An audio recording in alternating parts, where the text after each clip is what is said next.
Welcome back to Dateline on ID. Returning to mystery on Blood Mountain, Gary Hilton was convicted in Georgia for the brutal murder of Meredith Emerson, but he continued to deny any involvement in the other unsolved homicide cases that took place in the national forests.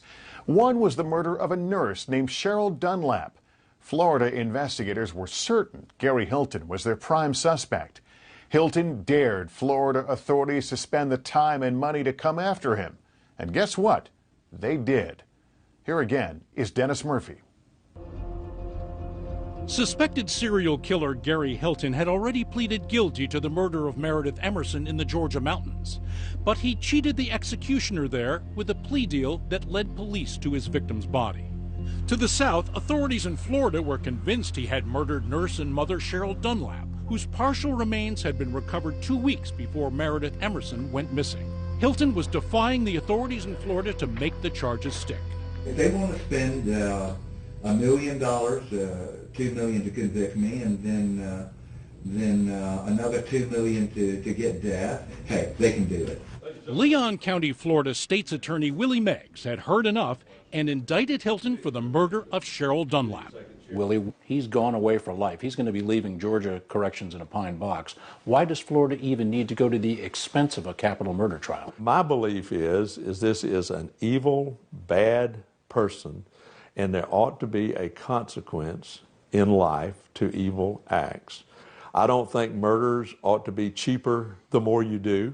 With the Dunlap case looking like a carbon copy of the Meredith Emerson murder, you might think the case would be a gimme for the prosecutors. But far from it.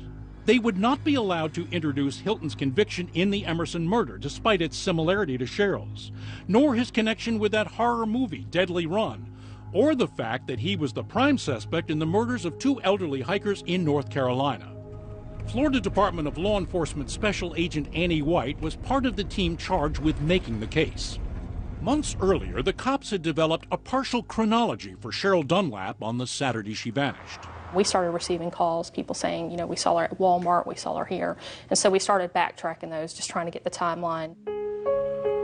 The investigators knew that Cheryl's morning had included some shopping in Tallahassee, cashing a check at the bank, and using a library computer to send some email to her son in the Army. They even had a last sighting.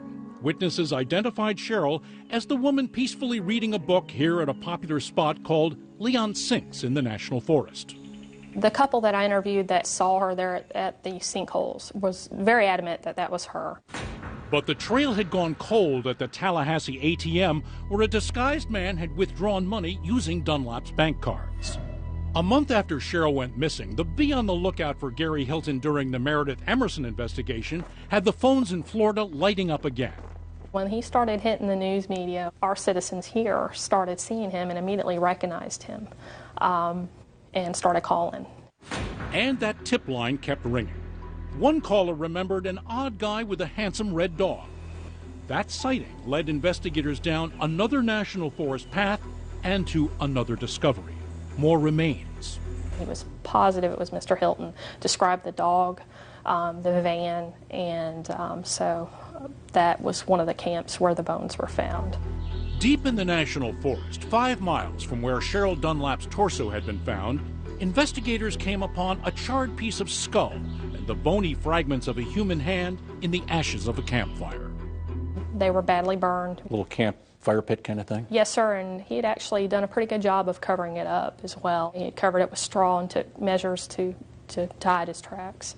The fire had been so thorough, it was impossible to extract DNA from the bones.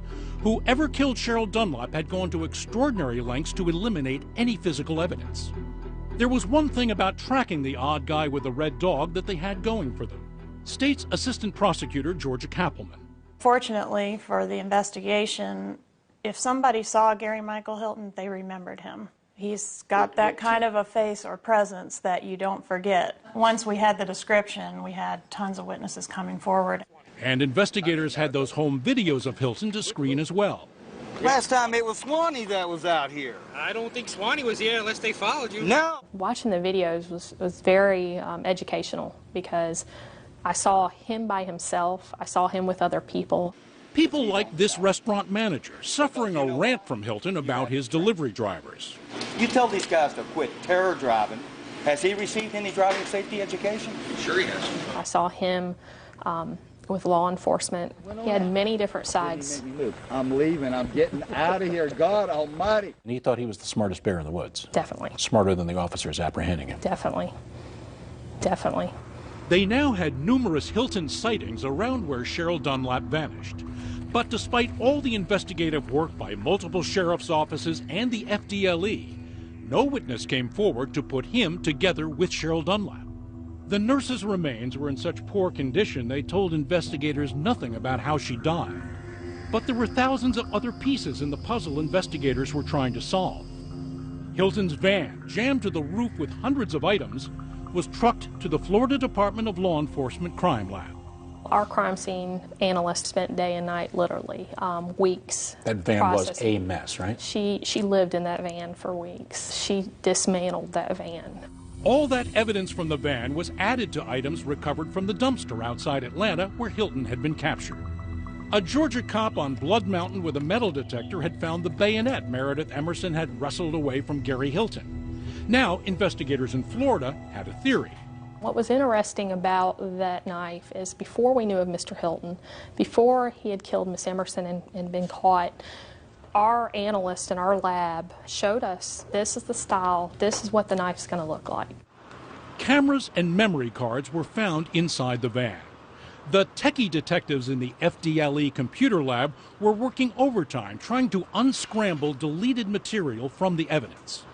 And deep in their DNA lab, more than 700 samples were being analyzed in an attempt to find some link between Gary Hilton and the late Cheryl Dunlap. Had Gary Hilton managed to outsmart them all? Would Florida be able to make the case against him? 4 years after Cheryl Dunlap's death, it was finally going to trial. Coming up, Your palms are sweaty and your heart's beating. the dramatic case begins. How would it end? You could just see the jurors, saw it in their eyes, they knew.